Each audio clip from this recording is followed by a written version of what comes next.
en direct avec Jean-Paul Alduy. Bonjour. À l'atmosphère. Alors Jean-Paul Alduy, est-ce que vous allez vous représenter au municipal prochaine? Non, je déconne. Oui, Jean-Paul Alduy, oui, vous êtes là pour un livre de peinture, pas un livre de coloriage. Est-ce que vous pouvez le présenter? Voilà. D'aquarelle, on va dire. D'aquarelle. C'est pas tout à fait du coloriage, mais c'est l'aquarelle. Et quelques croquis quand même. Et quelques croquis. Voilà. Alors, ça fait des années que... Je peux le poser, moi. Oui, voilà. Je sais que vous peignez parce que j'ai un souvenir. J'étais en 2002.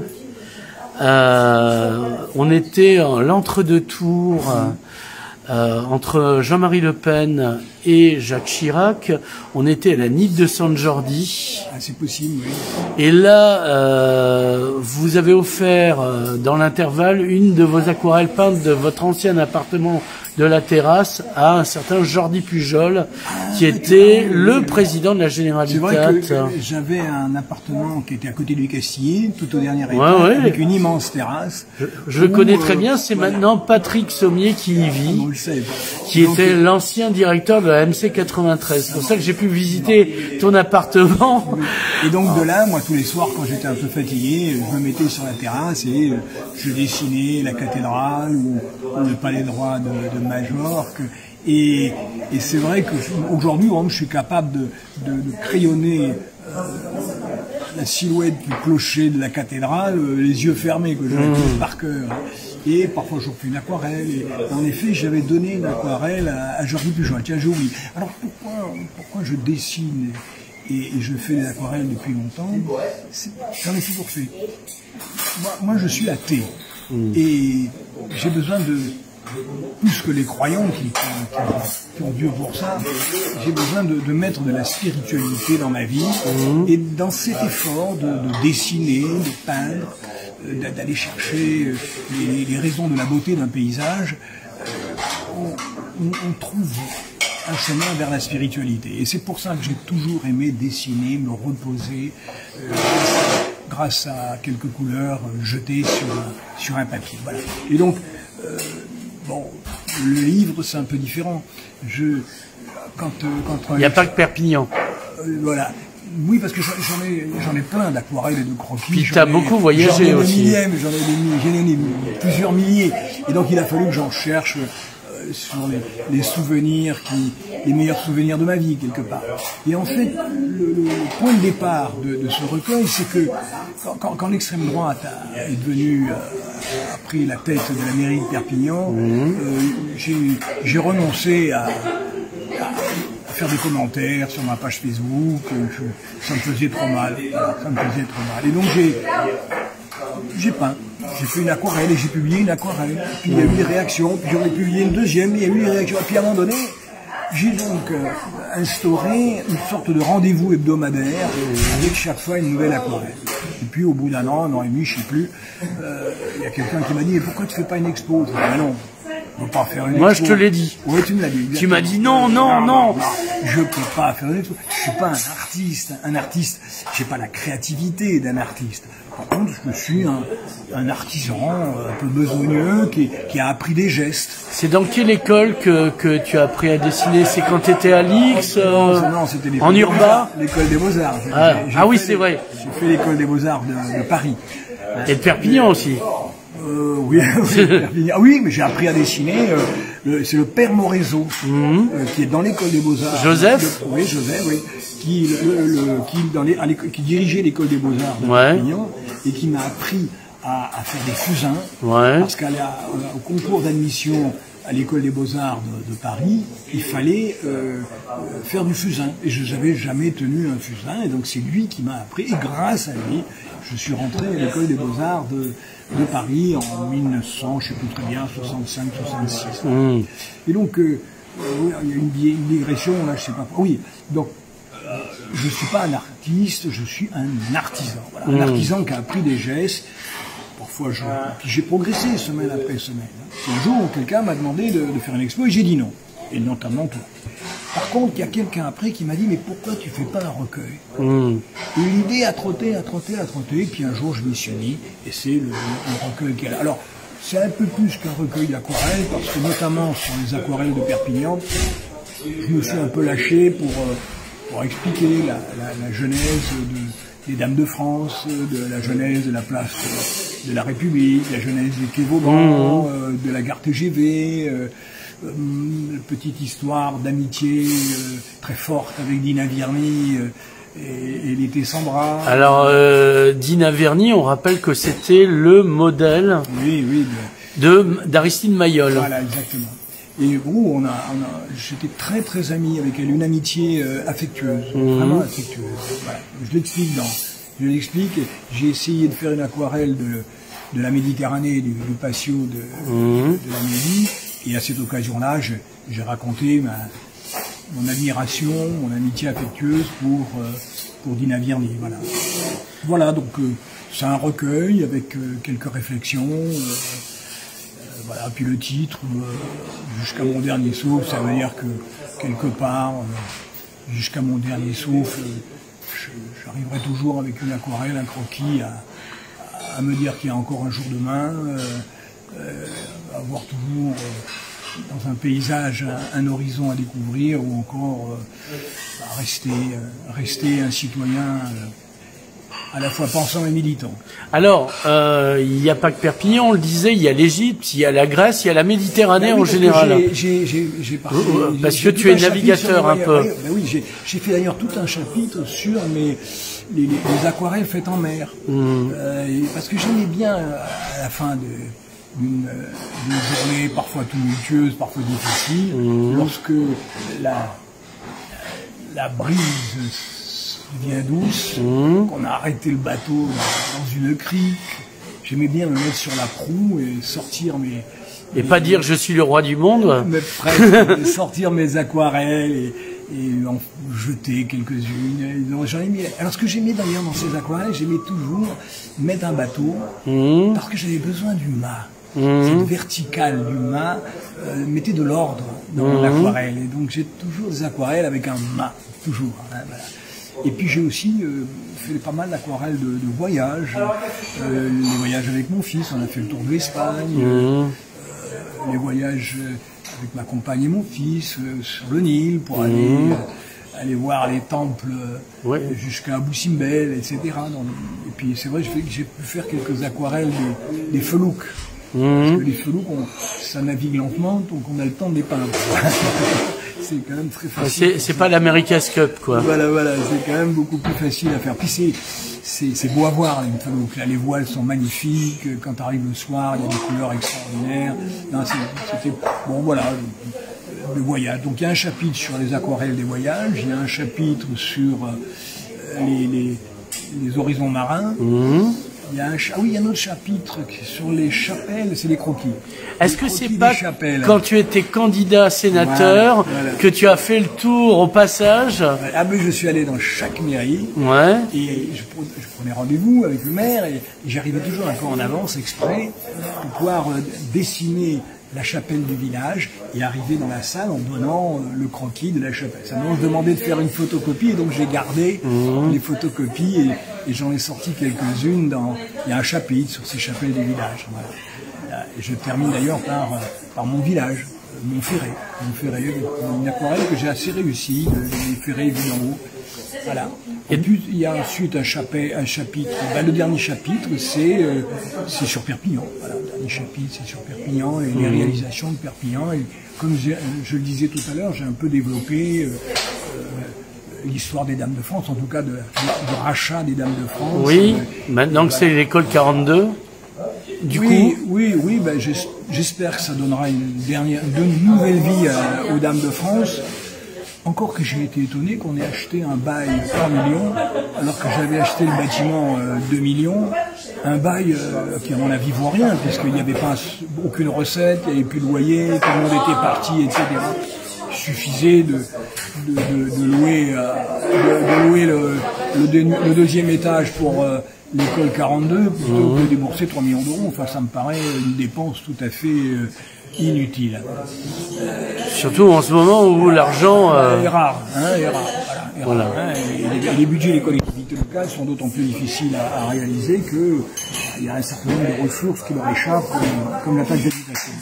Enfin, Donc j'ai parlé d'Anne Lefranc, j'ai parlé aussi de l'histoire du Quai Vauban. Oui. Tout le monde était contre. Parce que 7000 signatures contre. Maintenant, j'en ai pas trouvé un qui ait eu le courage de dire qu'il avait voté contre. Est-ce que c'est pas justement, peu importe ce qu'on propose dans l'absolu, là on reparlera des remblats que propose Laurent Gosse rue des Augustins, c'est le fait de changer et donc les gens ont peur qu'on leur casse leur repère. Oui, c'est ça, exactement. Cela dit, j'avais fait une consultation, j'avais même réalisé un morceau du Quai Vauban pour que les gens se rendent compte en vrai, parce que les gens savent pas lire les maquettes, encore moins les plans. Donc j'avais même fait un morceau du Quai Vauban pour montrer la vision, enfin la réalisation qui serait faite, et j'ai fait voter. Et c'était quand même à peine 55-45 pour le Quai Vauban. Cela dit, j'ai considéré que comme le vote était positif, j'étais autorisé à le faire. Ça a été la même procédure pour la place du marché de la République. Là, j'avais fait une exposition avec 3 hypothèses. L'hypothèse de la réhabilitation en entourant de verre le fameux parking en surface, de manière à ce que la lumière se réfléchisse et qu'il soit moins brutal en occupant l'espace.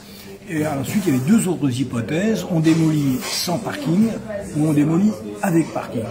Et il se trouve que le projet... Moi, j'étais pour démolir sans parking. C'est le projet démolition avec parking. Ça rassure toujours les gens, un parking, apparemment. Oui, 85%. C'était vraiment l'unanimité, presque, pour cette solution-là. Donc, j'ai fait... un parking, 3 étages de parking sous la place de la République. Et en disant d'ailleurs déjà à l'époque que un jour ou l'autre, il faudrait piétoniser le centre-ville et ce parking serait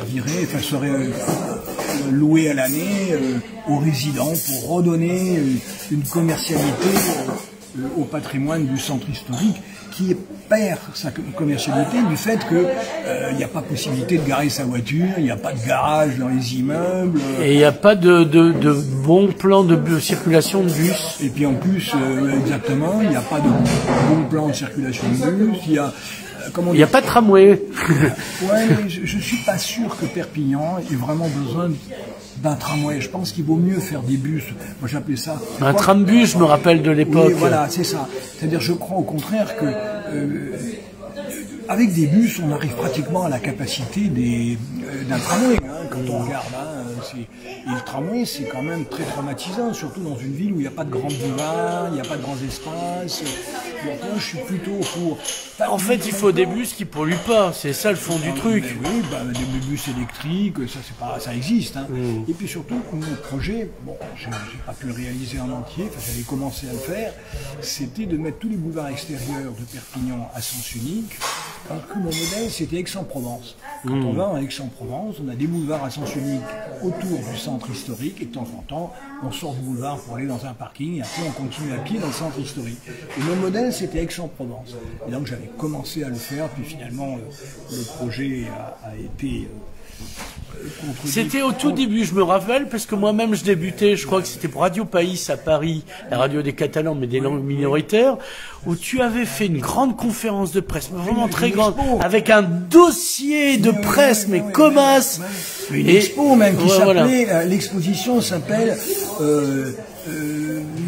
Passé, il y a tout à voir. Je vais faire l'inverse, il n'y a rien à voir. Circuler, il y a tout à voir. C'était ça le thème de l'expo. Et là, j'expliquais mon idée de ce boulevard extérieur à sens unique. Et j'avais commencé par... C'est sur le boulevard Clémenceau que c'était fait le grand débat. Et j'avais mis le boulevard Clémenceau à sens unique. Et contre d'ailleurs tous les commerçants. Et Jean-Marc Pujol l'a remis à double sens. Ce qui fait d'ailleurs aujourd'hui que le maire actuel, qui vient de refaire le carrefour L'Arménien, comme le boulevard Clémenceau n'est pas à sens unique, comme le boulevard Wilson n'est pas à sens unique, ça fait une marée de bitume là en plein milieu, au pied du Castillet, et un système qui ne fonctionnera pas, parce qu'il y a trop d'accès dans tous les sens qui débouchent sur ce carrefour. Mais c'est vrai que l'idée que j'avais, c'était Wilson et Clémenceau à sens unique, et à ce moment-là, ce carrefour pouvait être organisé de façon apaisée. Là aujourd'hui, c'est l'enfer. C'est l'enfer. Alors, à l'heure de pointe, je dis bien à l'heure de pointe. Ouais. Hein, donc voilà. L'idée, c'est en couverture, tu as Théâtre de l'Archipel. le théâtre de l'Archipel. Oui, monsieur l'Archipel. Alors, est-ce que vous pensez que c'est un chef-d'œuvre? Et est-ce que avec Jean Nouvel, alors déjà, est-ce que vous êtes vengé de l'humiliation de votre père pour la place Méditerranée, parce que vous aviez présenté, j'ai toujours le Paris Match, parce que c'était même sorti dans Paris Match, votre père en photo avec Jean Nouvel, qui est un truc qui avait plus de gueule quand même que ce qui s'est fait, et donc il fallait clore le chapitre Place Méditerranée et Jean Nouvel avec le théâtre. Est-ce que vous êtes satisfait de ce qui a eu lieu et de comment ça tourne? D'abord, Jean Nouvel n'a pas été désigné. Il a gagné un concours, et un concours aveugle. Non, un concours anonyme. D'accord. Hein, et donc c'est bien de parce que sinon on aurait pu croire que. Oui, il faut le rappeler. Ouais. Il n'a pas été là. J'ai pas dit Jean Nouvel, boum, tu viens là et tu fais ça. Non, on a fait un cahier des charges. Sur la base de ce cahier des charges, il y a un concours qui a été lancé. Il y avait Porzampar, il y avait Jean Nouvel et Fabré, un architecte catalan de Barcelone. Et le jury, mais personne ne savait le nom des différents. Oui, parce panneaux, que sinon, du coup. C'était anonyme, oui. Hein, donc, du coup, on aurait pu en effet me faire le procès d'avoir choisi Jean Nouvel par copinage. Et le jury a choisi le projet de Jean Nouvel. Et ensuite, donc, on a travaillé avec Jean. Et je connais Jean. Ouais. Et je savais que quand on démarrait à 100, on terminait à 300, donc il fallait que j'encadre à tout prix Jean Nouvel pour maîtriser le coût de réalisation de ce projet. Et c'est là où est venue l'idée de le faire travailler jusqu'au dossier d'exécution, et sur la base du dossier d'exécution c'est déjà très précis, sur la base du dossier d'exécution, faire un concours banquier, enfin financeur, gestionnaire, et entreprise de réalisation. Hein. Et c'est Fondeville qui a été l'entreprise de réalisation, c'est le Crédit Agricole qui a été le banquier, et c'est une filiale de la Caisse des dépôts qui a été le gestionnaire. Et à partir de là, donc, dans ce qu'on appelle un PPP, partenariat public-privé, on a lancé les... Est-ce que c'était le meilleur truc, puisque il n'y a pas que ce PPP-là qui a été assez catastrophique. Je me souviens de l'hôpital de Nantes. Il n'a jamais été catastrophique. On a démarré à 44 millions et on termine à 44,2. Mais on paye toujours. C'est une location. Mais de toute façon, j'aurais emprunté. Attendez, de toute façon, j'aurais emprunté. Oui. Bon, donc là, finalement, la location, ça n'est jamais qu'un emprunt à 40 ans à 4%. Un emprunt à 40 ans à 4%, franchement, c'est pas les meilleurs emprunts sur la place européenne aujourd'hui. Hein. Donc, ça n'est pas, de toute façon, j'aurais emprunté pour le réaliser. Mais cela dit, le grand avantage de mon système PPP, je dis bien, on a totalement maîtrisé les coûts de réalisation. Et surtout, le grand avantage, c'est que le directeur du théâtre, quand il y a une fuite sur le plafond, il téléphone au propriétaire, c'est-à-dire le groupement dont je parlais tout à l'heure, qui répare la fuite. D'accord. Sinon, dans la plupart des théâtres de France, le directeur artistique, il passe plus de temps à la gestion de son bâtiment qu'à la programmation culturelle de son théâtre. Donc là, au contraire, je l'ai libéré de toutes les tâches de gestion, d'entretien, d'accidents techniques, etc., par le système PPP. Dans le système PPP, on allait même jusqu'à prévoir que la sécurité serait à la charge du propriétaire. C'est-à-dire les vigiles, etc. D'accord. Non, on allait très très loin. On prévoit quand il faut changer les sièges. On prévoit quand il faut changer les équipements, etc. Tout est inscrit dans le contrat. Le contrat, il fait 1 mètre de haut. Pourquoi ça n'a pas été dit, ça, que je sais que maintenant... Attendez, je l'ai toujours dit, je l'ai dit 20 fois, mais personne ne veut écouter. Pourquoi? Parce que, comme il y avait partenaires publics, privés, le mot, l'addition de public et privé, ça donnait des boutons à un certain nombre de personnages, y compris à gauche et surtout à gauche, et à partir de là, personne ne voulait aller dans le dossier pour l'examiner de façon objective et d'en voir tous les avantages. J'avais beau le dire, on n'écoutait pas. parce qu'on disait ça, vous endettez la ville, c'est du privé, les privés s'en foutent plein les poches, etc. etc. Oui, parce que recadrer de cette manière, c'est tout autre chose. Mais je regrette, j'en suis très fier. Je dirais même, le seul qui a vraiment compris ma méthode, c'est Patrick de Vigeant qui a fait la même chose pour son équipement public sur l'île Seguin. Patrick est décédé du Covid là, il y a 2 ans. Et il a fait comme moi, et il a totalement maîtrisé le dispositif.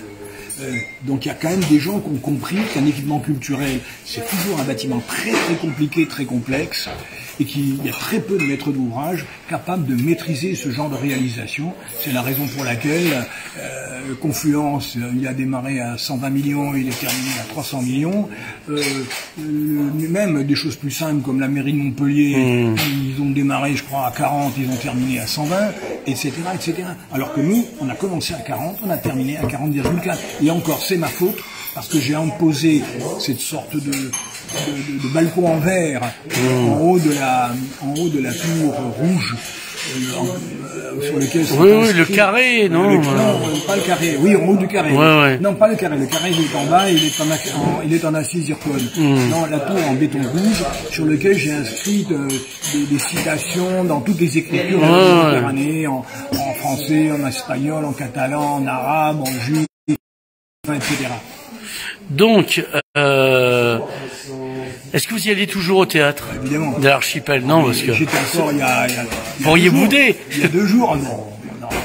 J'étais il y a 2 jours, mais... Est-ce que vous en êtes content, du coup, en tant que... un spectateur comme les autres, au milieu des spectacles de danse très contemporains, super, les gens...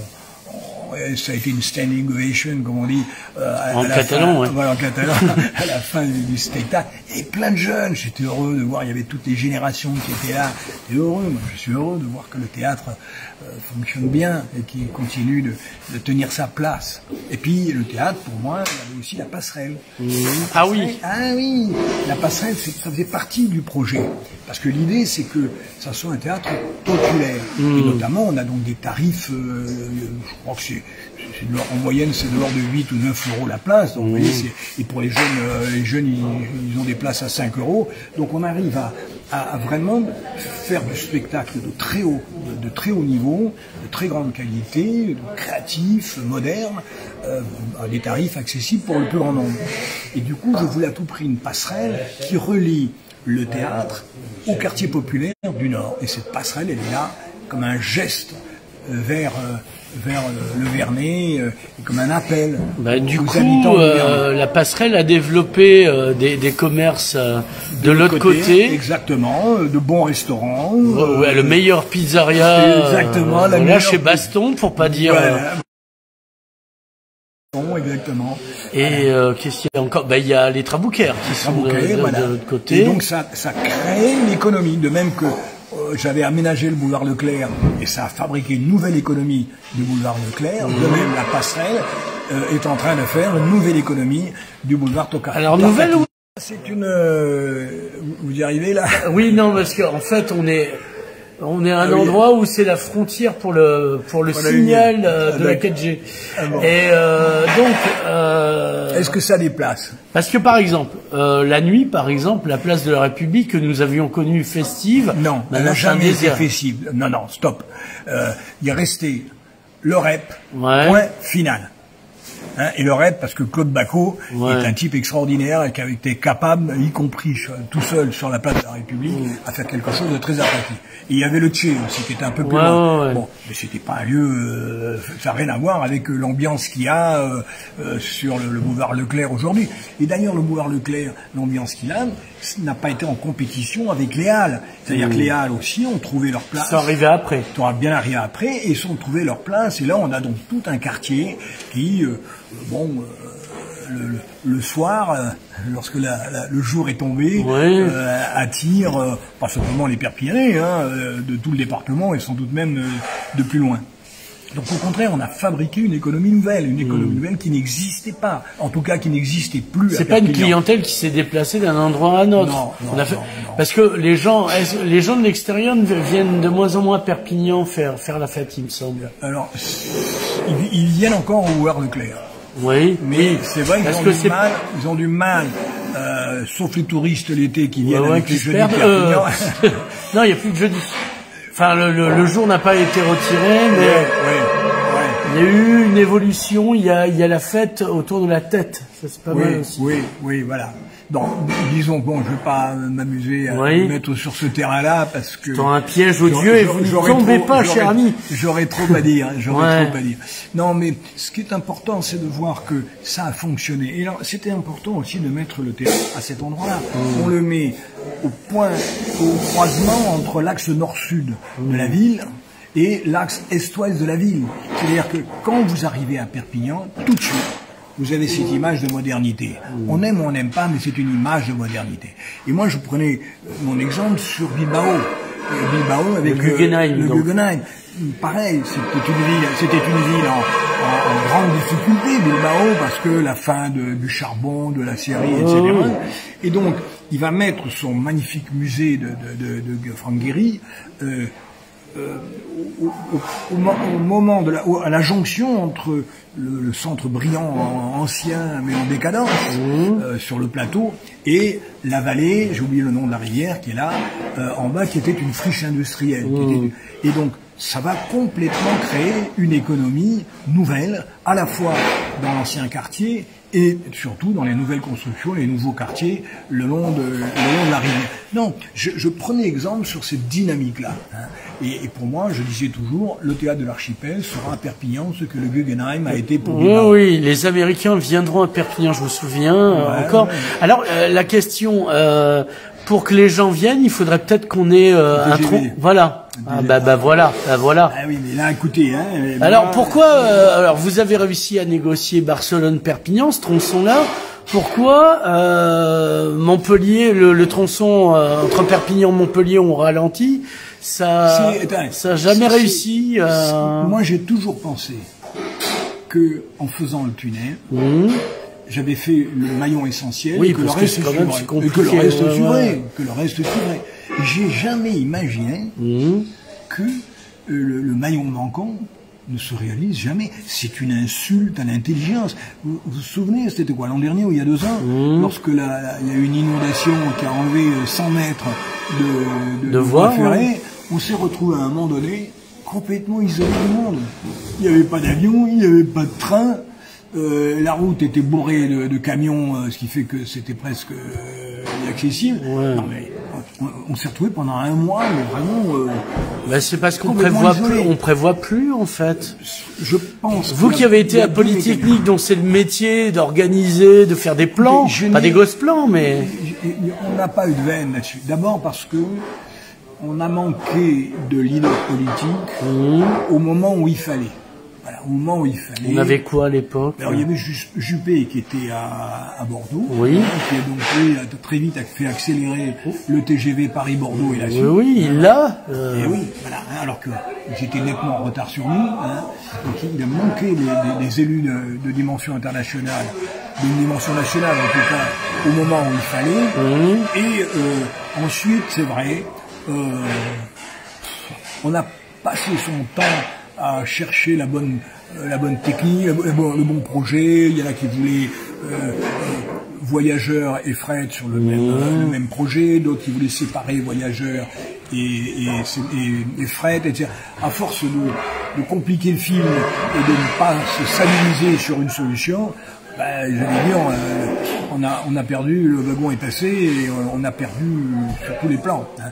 Et ensuite est arrivé le moment où le gouvernement, je crois que c'était sous Hollande, a dit ça y est, maintenant on arrête les TGV, il y a trop d'investissements, il faut maintenant travailler sur le TER, qui est aux régions d'ailleurs, voilà, oui, le train de voyageurs quotidien. Voilà, le train du quotidien, etc. Et du coup, au moment où on devait, voilà. Alors maintenant ça a l'air de repartir, mais tel que c'est parti, le maillon manquant, il sera... De toute façon, il n'y aura plus d'électricité, donc plus d'électricité, plus de train. Non, mais c'est parti pour être en 2040, quoi. Ou alors un train à pédales. Comme ça, avec des... Non, c'est très triste. Et ça, c'est un énorme handicap. En fait, vous allez dire que j'exagère. Moi, c'est pas tellement maillon manquant qui me pose problème aujourd'hui, c'est le fait qu'on puisse pas faire Perpignan-Barcelone aller-retour dans la journée. Ça, c'est vraiment l'handicap. Oui, parce que le Nord, entre nous, c'est pas ça qui vous met, qui réduit énormément votre distance-temps à Roissy. Alors que si on peut proposer à des industriels qui s'intéressent à notre territoire, leur dire, vous êtes à 1h15 d'un aéroport, ou 1 heure d'un aéroport international, celui de Barcelone, là ça y est, on n'est plus isolé comme on l'est aujourd'hui. On n'est plus cette sorte de territoire qui est complètement enclavé, on bourline, etc. Donc le vrai sujet, c'est même pas le maillon manquant. Le vrai sujet, c'est qu'il n'y a pas de TGV entre Perpignan et Barcelone. Et les prix ont été très chers aussi. Je me rappelle une fois, j'avais raté un rendez-vous. Oui, mais attendez, l'industriel, 70 €, c'est pas ça qui va la freiner. Ce qui l'intéresse, c'est parce que aller à Roissy, ça nous coûte aussi cher, et même plus encore. Bon. Donc le vrai sujet, c'est ça. C'est d'avoir des trains. Quand je me lance dans la gare TGV de Perpignan, la SNCF me dit, Jean-Paul, que je connaissais très bien. Le directeur non, le PDG, Pépi, non. C'était pas Pépi à l'époque. Le PDG, un X-Pont comme moi. Ah oui. Ça y est, j'ai oublié son... je connaissais plus. On le retrouvera, ouais. Et je lui disais, mais combien? Il me dit, mais Jean-Paul, t'inquiète pas, tu auras au minimum 12 TGV par jour. Et c'est sur cette base-là que je me lance dans le projet de parce qu'à la fin, on en avait que 2, puis plus... Et maintenant, on doit en avoir 6 peut-être, pas beaucoup plus. Et en fait, les horaires étaient calculés sur les gens de Barcelone et pas sur les gens de Perpignan, ce qui fait que on pouvait pas faire un aller-retour dans la journée, non plus de Perpignan, s'entend. Et surtout, ils étaient faits sur l'horaire de Paris. Ah oui. Paris. C'est-à-dire que vous partez de Paris pour arriver ici à 11h. Ouais. Et donc, et pareil, vous partez d'ici à 7h pour arriver à Paris à midi. Et donc, les horaires étaient tels qu'on ne pouvait pas faire l'aller-retour Perpignan-Barcelone dans la journée. Il fallait aller à Figueras. Et aujourd'hui d'ailleurs, vous allez à Figueras, vous êtes à Madrid en 2h30. Ouais. Et à partir du moment où Figueras, il y a des trains peu chers et rapides qui les font. TGV, vous avez tous les TGV que vous voulez. Vous avez non seulement des trains à la gare de Figueras, mais vous avez aussi des trains TGV à la gare extérieure de Figueras. Je dis aujourd'hui, pour aller vite, le mieux c'est de prendre sa voiture jusqu'à Figueras, et à partir de là vous avez une offre de trains sur Madrid, sur Barcelone, sur Valence. En plus, on peut laisser sa voiture longtemps, enfin bon, bref. Gratuit. Voilà, donc à un moment donné, il faut pas s'étonner. Bref, on va reprendre le livre, reprends-le en main, brandis-le, voilà. Ça a été pour être franc, il a fallu tous les amis qui suivaient ma page Facebook, tous les amis qui suivaient ma page Facebook, pour que j'ai le courage de fabriquer ce recueil. Maintenant, on veut l'expo. Maintenant, ça y est, il est fait. L'expo aussi, je pense que ça pourrait valoir la peine. Pour des amis, dans un petit coin. Non, mais parce que au-delà, c'est un témoignage de ce qui a eu lieu et ce qui a lieu. Parce que les gens n'ont pas de représentation de là où ils vivent, en fait. Peut-être. Ils sont là, ils seraient sur un fond vert, c'est pareil. Je ferais peut-être une exposition à Collioure avec le maire de Collioure. C'est possible, parce que j'ai quand même beaucoup de... Mais sinon, il y a le Château Royal, le département vous parle? Oui, mais il y a tout, mais le département, mais d'ailleurs, c'est vrai, on pourrait peut-être faire l'expo dans le Château Royal, j'en sais rien, ou alors au musée d'art moderne. Le musée de Collioure, il est bien. Le musée d'art moderne, celui oui, d'accord. Pas celui de Mme Muchir. Voilà, oui, c'est ça. Mais il y est plus, je crois. Si, Muchir, il y est toujours. Ou alors elle était virée, on lui a pas dit, ça serait bien qu'on l'avertisse. Claire, tu es virée. Excusez-moi, j'ai dit une bêtise. Voilà. Donc voilà. Soit le musée, soit le... Bon. Et à Collioure, il y a d'ailleurs aussi une autre salle, qui est la salle de cinéma, qui est très belle, avec une petite salle bien, où on pourrait même faire une projection, en fait, avec vous aux commentaires ou au piano pour jouer. C'est trop du boulot. Voilà. Mon fils, voilà. Jean-Paul à lui, merci. Merci. Et à bientôt pour un prochain livre. Merci. 2-3 ans maintenant, voilà.